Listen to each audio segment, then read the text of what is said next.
Yo pensaba que mi vecina era simplemente amable. Cada noche dejaba un plato en la puerta de mi departamento, y yo lo recibía con gratitud, pero un día decidí revisar qué había dentro. Desde entonces, ya no puedo ni probar bocados sin sentir asco y miedo. Lo admito. Lo primero que pensé fue en lo amable que era, o en lo sola que debía estar. La señora Ada, de la 4B, una mujer menuda, de pelo canoso siempre recogido en un moño tirante, y unos ojos claros, casi translúcidos, que parecían mirar siempre un poco más allá de donde tú estabas. La veía a veces en el rellano, oliendo a lavanda y a pan recién hecho.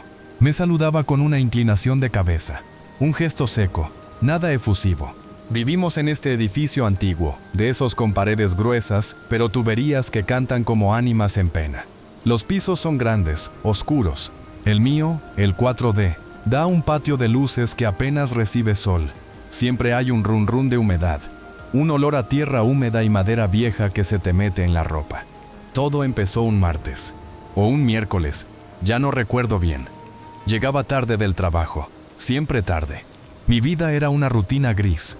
Despertar, la oficina, el autobús, el ascensor chirriante hasta el 4.º piso. Aquella noche, al llegar a mi puerta, vi un plato cubierto con un paño de cocina a cuadros rojos y blancos. Era de loza, blanco, sencillo. Debajo, había una porción de estofado. La carne estaba tierna, las verduras brillantes, y una nota escrita con una caligrafía pulcra, casi infantil. Para el vecino, que aproveche. Me sentí conmovido. Raro, pero conmovido. Vivía solo desde hacía años. Mi nevera era un erial de latas y sobras takeaway. Aquel gesto, inesperado y cálido en la penumbra de ese rellano mal iluminado. La bombilla parpadeaba siempre con un zumbido molesto, me llegó. Al día siguiente, crucé a la señora Ada en las escaleras. Se lo agradecí. Ella solo esbozó una sonrisa minúscula, casi un tic, y dijo: «Un cuerpo necesita comer bien. Las noches son largas», y siguió bajando, su figura menuda desapareciendo en la oscuridad de la escalera. Así se convirtió en una costumbre. Cada noche, al volver, encontraba el plato. Siempre el mismo plato blanco, siempre el mismo paño a cuadros. La comida era impecable, guisos sustanciosos, pollo asado con patatas que crujían, potajes espesos que olían a laurel y a hogar.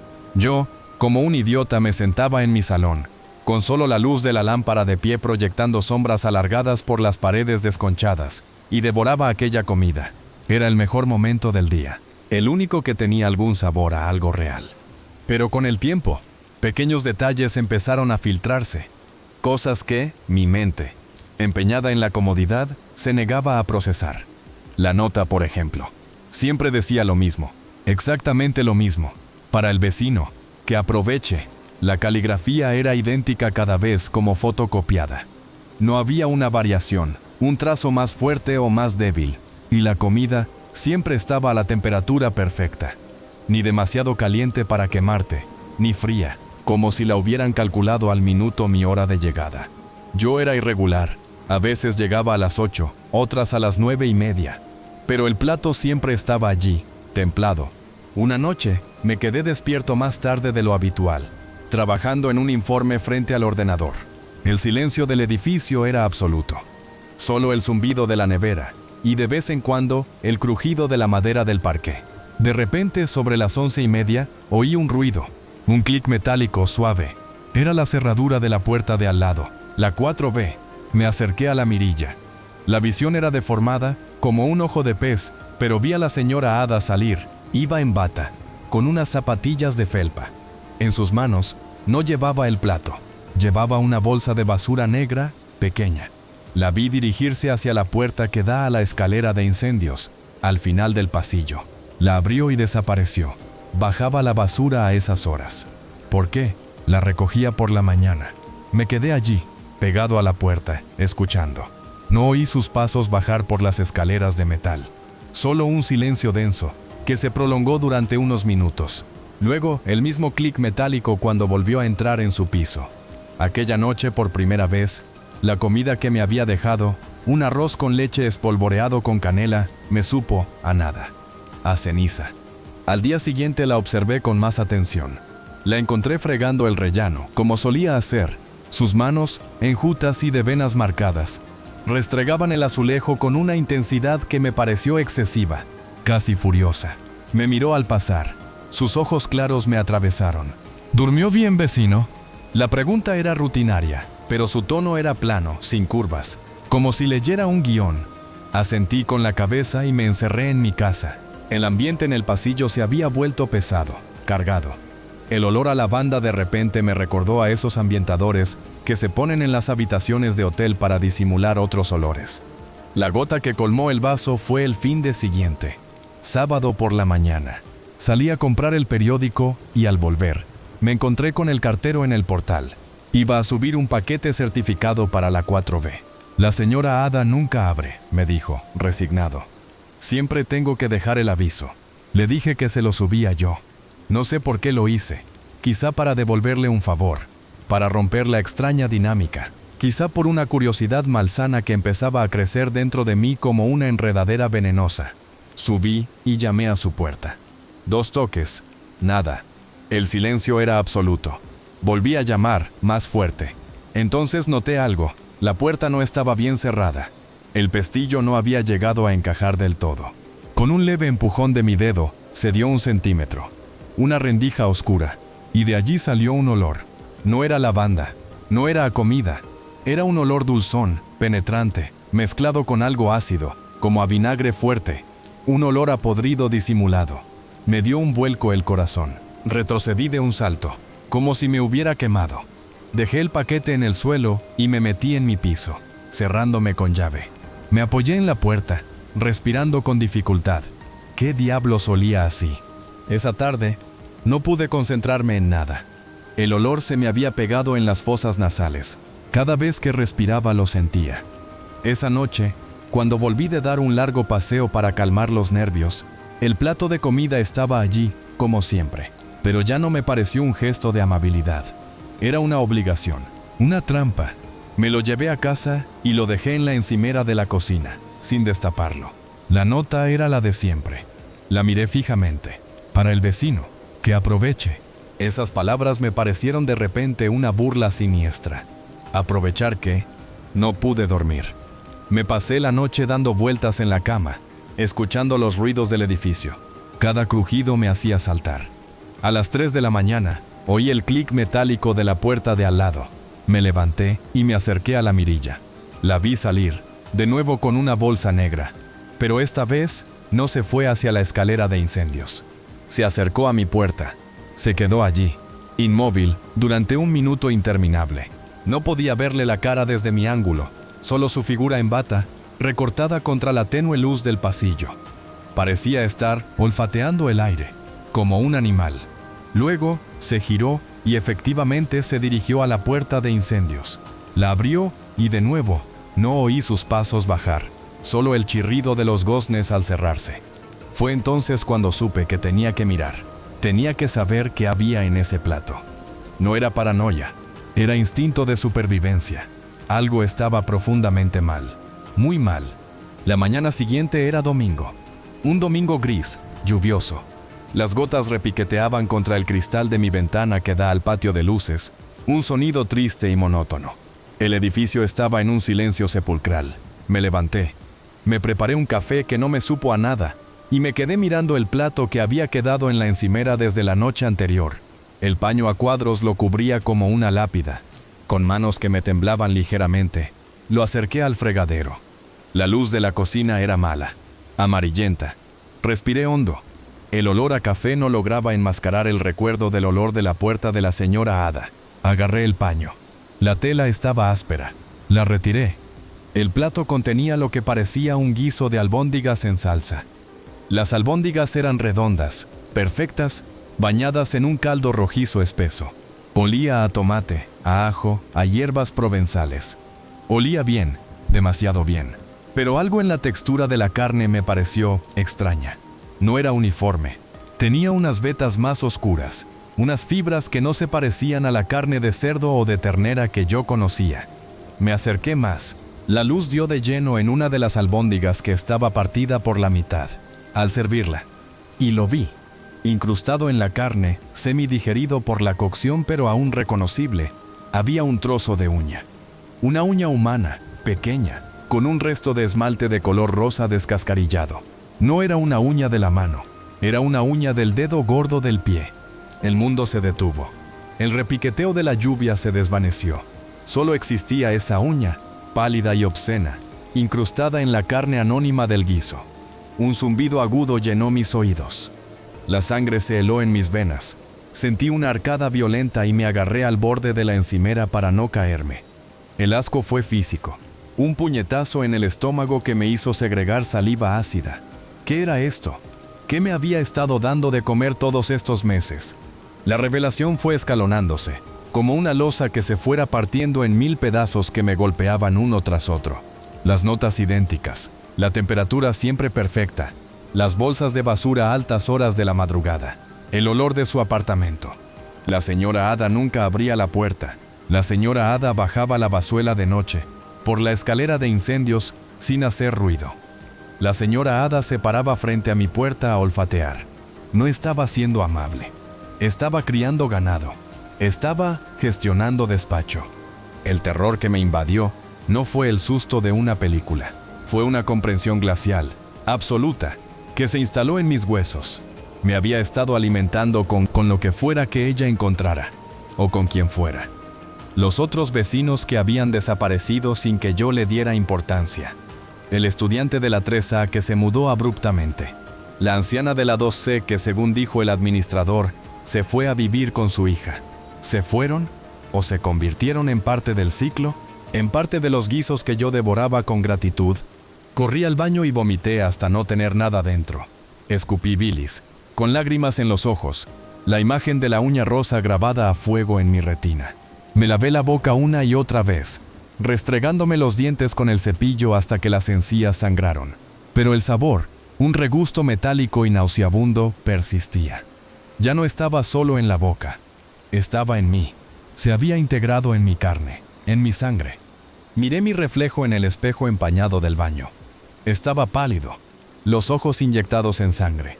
Ya no era la misma persona. La inocencia, la confianza estúpida, se habían esfumado. Ahora sabía. Sabía que la maldad no siempre tiene cuernos y cadenas. A veces huele a lavanda y te sirve estofado en un plato blanco. Tuve que actuar. No podía denunciarla. ¿Qué iba a decir? ¿Que mi vecina me daba de comer y encontré una uña? No tenía pruebas. Solo un trozo de uña en un plato de comida. Se reirían de mí. Y ella lo sabría. Sabría que yo sabía. Y entonces quizá yo dejaría de ser el vecino al que se alimenta. Pasaría a ser la siguiente provisión. Decidí espiarla. Tenía que confirmar mis sospechas. Tenía que encontrar algo tangible. Esa misma noche, después de asegurarme de que el plato de la puerta, que no había tocado, seguía allí, como si nada, me preparé. Apagué todas las luces de mi piso y me senté en la butaca del salón, cerca de la puerta, envuelto en la oscuridad. Solo la tenue luz del farol de la calle se filtraba por la ventana, proyectando sombras alargadas y deformes. El tiempo pasaba con una lentitud agónica. Cada minuto era una eternidad. Escuchaba los latidos de mi propio corazón, fuertes y acelerados, en el silencio absoluto del piso. Hacia la 1 de la madrugada, oí el clic. El sonido me erizó la piel. Me acerqué a la puerta de puntillas, evitando que el parqué crujiera, y me pegué a la mirilla. La señora Ada salió, pero esta noche era diferente. No llevaba una bolsa negra pequeña. Empujaba una carretilla plegable de esas que se usan para la compra. Sobre ella había una bolsa de basura grande, abultada, de esas que usan en los comercios. La forma era irregular, no cúbica, parecía blanda. Se dirigió, como siempre, a la puerta de la escalera de incendios. La abrió y por primera vez la vi bajar. Sus pasos eran lentos, medidos, pero no en las escaleras de metal. Se alejó por el rellano del tercer piso, hacia la parte trasera del edificio. ¿A dónde iba? No había contenedores por allí, solo la sala de calderas y los trasteros. Esperé. 5 minutos. 10. El silencio era opresivo, solo el viento silbando levemente en la fachada. 15 minutos. Mi mente empezaba a imaginar horrores. ¿Estaba despiezando algo? ¿Alguien? ¿En el sótano? 20 minutos. Finalmente, oí el chirrido de la puerta de abajo. Apareció subiendo las escaleras, con la carretilla vacía. Volvió a su piso. El clic de la cerradura al cerrarse sonó como el portazo de una tumba. Tenía que seguirla. Tenía que saber a dónde llevaba esas bolsas. La próxima vez lo haría. La espera hasta la siguiente noche fue una agonía. No salí de casa. No respondí al teléfono. Me pasé el día mirando la pared que compartía con el 4B, preguntándome qué estaba pasando al otro lado. ¿Estaría cocinando? ¿Preparando el siguiente regalo? Cada vez que pensaba en la comida, el asco me revolvía las entrañas. No había probado bocado desde que vi la uña. El hambre empezaba a ser un dolor sordo, pero el miedo era mucho más fuerte. Al anochecer, me vestí con ropa oscura, un jersey negro, unos vaqueros negros. Me puse unas zapatillas de suela de goma que no hicieran ruido. Era un cazador, o la presa que se volvía cazadora. Me sentía como un fantasma en mi propia casa. La rutina se repitió. La misma hora. El clic. La carretilla con la bolsa grande y abultada. Esta vez, cuando se dirigió a la escalera de incendios, no me lo pensé. Esperé a que la puerta se cerrara, y con un movimiento rápido y silencioso, salí de mi piso y la seguí. El aire en la escalera de incendios era frío y olía a óxido y polvo. Era una estructura estrecha, de cemento gris y barandillas metálicas desconchadas, que serpenteaba por la parte trasera del edificio. Me asomé por encima de la barandilla y vi la figura de la señora Ada, 2 pisos más abajo, empujando la carretilla con una determinación sobrehumana para su complexión. Bajé tras ella, pegándome a la pared, conteniendo la respiración. Cada paso mío era calculado al milímetro para no hacer el más mínimo ruido. Ella no bajó hasta la planta baja. Se detuvo en el sótano. Un largo pasillo con bombillas desnudas colgando del techo, cada 20 metros, creando pozos de luz y sombra. Las paredes estaban húmedas, con manchas de moho negro.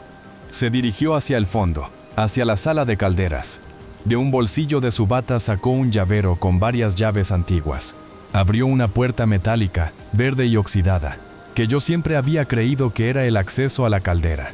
Empujó la carretilla dentro y cerró la puerta tras de sí. No la echó llave. Me quedé paralizado en la penumbra del pasillo, apoyado contra la pared fría y húmeda. ¿Qué había allí dentro? No era la sala de calderas. Eso lo sabía. El corazón me martilleaba en el pecho con tanta fuerza que estaba seguro de que ella podría oírlo a través de la puerta. Tenía que mirar, tenía que ver. Avancé con paso felino por el pasillo. El suelo era de cemento sucio. El aire era espeso, difícil de respirar.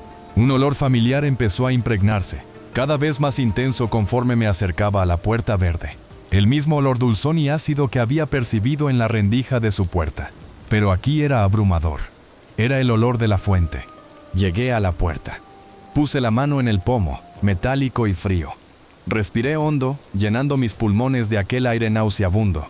Y entonces, lentamente empujé. La puerta cedió sin hacer ruido.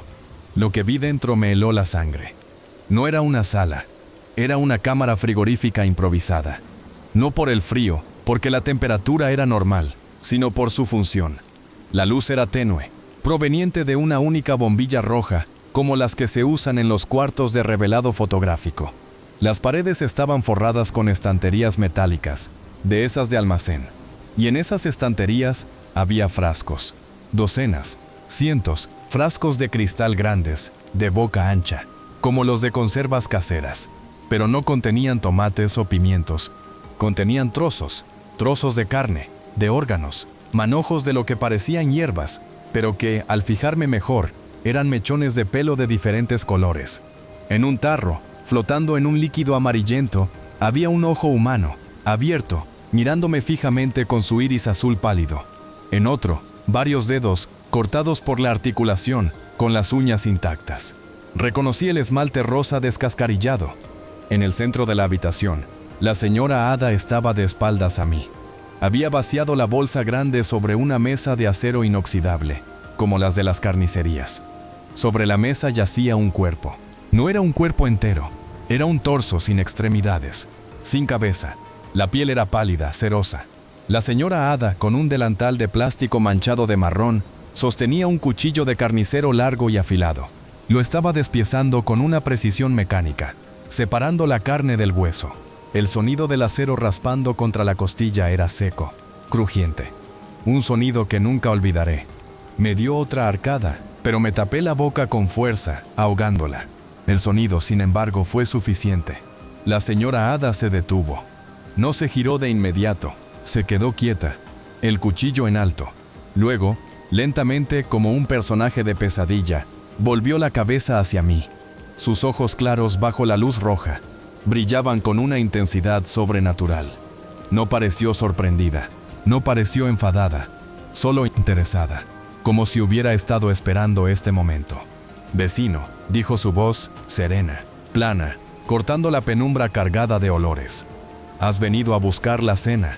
No esperé a oír más. Di media vuelta y eché a correr. Corrí por el pasillo del sótano. Subí las escaleras de incendios de 2 en 2, mis pulmones ardiendo. No miré atrás, solo oía el eco de mis propios pasos, y quizá me lo imaginaba, el sonido de sus zapatillas de felpa persiguiéndome. Llegué a mi piso, entré y cerré la puerta con llave, poniendo también el cerrojo de seguridad. Me desplomé contra la puerta, jadeando, temblando de pies a cabeza. Estaba atrapado. Lo sabía. Ella sabía que yo sabía. Ya no había vuelta atrás.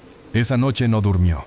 Me pasé las horas en vela, agarrado a un cuchillo de cocina, escuchando cada ruido del edificio, esperando oír el clic de su cerradura, esperando que viniera por mí. Pero no vino. La mañana llegó, gris y normal. El plato de comida de esa noche no apareció. Tal vez era su manera de decirme que el trato se había roto, que yo ya no era el vecino al que se alimentaba, que había pasado a ser otra cosa, la próxima pieza del inventario. Al día siguiente, empacé una maleta rápida, con lo esencial. No podía denunciarla. ¿Quién me creería? Incluso si iba a la policía, ¿qué encontrarían? Una anciana excéntrica que hacía conservas. Yo era el loco que acusaba a su vecina de canibalismo. Y si la arrestaban, si no podían probar nada, ella saldría. Y yo sería su objetivo. No, tenía que desaparecer. Me fui de ese edificio esa misma tarde. No di explicaciones. Dejé todo atrás. El piso, los muebles, mi vida anterior. Me mudé a otra ciudad lejos. Cambié de número. Intenté recomenzar. Pero es inútil. El daño está hecho. Ya no soy quien era.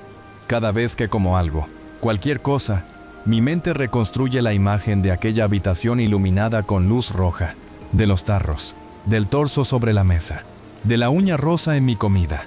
El asco es instantáneo, físico, paralizante. He perdido kilos. Tengo pesadillas todas las noches. Despierto sobresaltado, creyendo oler ese aroma dulzón y ácido. A veces, en la calle, creo verla. Una espalda encorvada, un moño canoso. Me quedo paralizado, el pánico apretándome el pecho. Sé que es imposible, pero ella no era solo una anciana. Era algo más antiguo, más oscuro, algo que no se detiene con la distancia.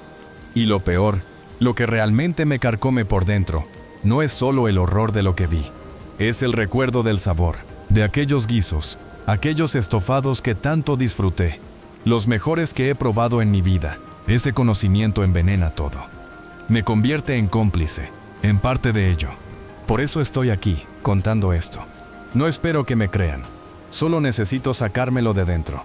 Porque sé, con una certeza que me hiela el alma, que esto no ha terminado. Ella está en alguna parte, y su plato, en algún momento, volverá a aparecer frente a alguna puerta, en la oscuridad de la noche, esperando a un vecino desprevenido, a un vecino amable. No he terminado. Perdón, es que solo recordarlo me saca de quicio. Respirar hondo no ayuda, nada ayuda. Me fui, eso ya lo dije. Metí lo poco que pudo caber en una maleta vieja y tomé el primer tren que salía de la ciudad. No miré atrás. Durante semanas, meses, viví en un estado de shock. Hotel barato tras hotel barato, siempre pagando en efectivo, siempre eligiendo habitaciones en la planta baja, cerca de una salida de emergencia. Dormía con una silla apoyada contra el pomo de la puerta. El más mínimo ruido en el pasillo me hacía saltar de la cama, el corazón a punto de estallarme el pecho. Intenté ser normal. Conseguí un trabajo de baja cualificación en un almacén, lejos de todo, donde no tuviera que hablar con casi nadie. Comía comida envasada, cosas que vinieran en latas o que pudiera meter en el microondas todavía con el plástico sellado. Galletas saladas, barritas energéticas, cualquier cosa cuya procedencia fuera industrial, anónima, imposible de contaminar. Pero hasta eso era una tortura. Recuerdo la primera vez que intenté comerme un simple sándwich de jamón York envasado. Abrí el plástico y el olor, ese olor a fiambre procesado, me llevó directamente al sótano, a la mesa de acero, a la carne pálida. Vomité sobre la misma mesa de la cafetería del trabajo. Mis compañeros me miraron con lástima y asco. Dijeron que debía de haberme dado un virus. Un virus, ojalá. El problema no es el recuerdo nítido. El problema es que se ha filtrado en todo, en cada sensación. El olor de la lluvia sobre el asfalto caliente a veces tiene un regusto a ese dulzor enfermizo. La carne roja, aunque sea a la plancha y perfectamente hecha, tiene una textura que mi lengua identifica ahora como otra cosa, como esa fibra oscura y regular, que no era de cerdo ni de vaca. He tenido que volverme vegetariano por pura supervivencia mental, y ni siquiera así. Una berenjena asada, blanda y con vetas, puede desencadenar el mismo pánico. Y las pesadillas. Dios, las pesadillas. No son sueños, son visitas. Estoy otra vez en el pasillo del sótano, pero esta vez la puerta verde está abierta de par en par. La luz roja inunda el corredor. Sé que tengo que entrar, pero mis pies no me responden. Desde dentro, oigo el sonido. Cruce, cruce, cruce. El cuchillo raspando el hueso. Y luego su voz. No alta, sino un susurro que llena todo el espacio. Vecino, la cena está servida. Suelo despertarme ahogándome, con la sábana empapada en un sudor frío y pegajoso. Lo más humillante es el miedo constante, irracional. Un día, en el supermercado, una anciana se me acercó para preguntarme dónde estaba la harina. Llevaba el pelo recogido en un moño no muy distinto al de Ada. Sus ojos eran marrones, no claros, pero me quedé paralizado. No pude articular palabra, solo pude mirarla fijamente, con el terror dibujado en mi cara, hasta que ella, alarmada, se alejó murmurando, viéndome como a un loco, y tal vez lo soy. ¿Qué otra cosa puede ser un hombre que huye de su propia sombra y ve monstruos en ancianas inocentes? He intentado contárselo a alguien una sola vez. Fue a un terapeuta al que acudí, desesperado, cuando el insomnio y la pérdida de peso empezaron a consumirme del todo. Le conté la historia, omitiendo al principio la parte de la uña y el sótano. Solo le hablé de una vecina obsesiva, de la comida. Él asentía, tomando notas, con una expresión de comprensión profesional. Pero cuando llegué al fondo, cuando describí la habitación de los tarros, la luz roja, el torso en la mesa, su expresión cambió. No era escepticismo, era lástima, una lástima profunda. Me preguntó si había consumido alguna sustancia antes de aquella experiencia. Si tenía historial de trastornos en mi familia. Me recetó ansiolíticos y antipsicóticos suaves. Tomé la receta. Nunca la llegué a usar. ¿Para qué? ¿Para adormecer la verdad? ¿Para convertir la certeza en una alucinación manejable? No, lo que yo vi era real. Tan real como este micrófono frente a mí. Más real quizás. A veces, en la oscuridad de mi nueva habitación, me pregunto qué habría pasado si no hubiera mirado dentro de ese plato. Si hubiera seguido siendo el vecino agradecido, el que devoraba sin preguntar. Estaría aún allí, viviendo mi vida gris pero satisfecho, con el estómago lleno. Es una idea perversa, lo sé, pero el conocimiento tiene un precio, y yo lo he pagado con mi cordura. La ignorancia, en ese caso, habría sido una bendición macabra, pero una bendición al fin. He buscado en internet, en foros oscuros, historias similares, casos de desapariciones en mi antiguo barrio. No he encontrado nada concluyente. Un par de personas mayores que fueron dadas por desaparecidas. Un estudiante extranjero del que no se supo más. Nada que pueda vincularse directamente con ella. Ella era profesional, metódica. Deja que los demás atribuyan las ausencias a la triste normalidad de las grandes ciudades. Se mudaron, se fueron, fallecieron de viejo lejos de aquí. Esa es la genialidad de su maldad. No es espectacular, no deja un rastro de sangre evidente. Se esconde a plena vista, detrás del aroma a lavanda y la imagen de la abuelita solitaria. ¿Quién sospecharía? Yo no lo hice, hasta que fue demasiado tarde. Y ahora solo me queda la esperanza de que el tiempo, o el olvido, o lo que sea, logre apagar un poco este fuego interno. Pero no lo creo. Esto ya es parte de mí. Como las proteínas de aquella comida se integraron en mis músculos, el horror se integró en mi alma. Soy un hombre envenenado. Y no hay antídoto para una verdad como esa. Solo me queda una última cosa por hacer. Escribir todo esto. Dejarlo por escrito.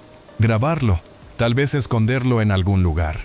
No para que me crean, sino para que, si algún día me encuentran muerto en circunstancias extrañas, o si simplemente desaparezco, alguien sepa por dónde empezar a buscar, aunque solo sea para encontrar una puerta verde, en un sótano olvidado, bajo un edificio antiguo que siempre huele a tierra húmeda. Esa es mi confesión. No hay un final feliz, no hay un cierre, solo hay un antes y un después. Y en el medio, un plato de comida que lo cambió todo.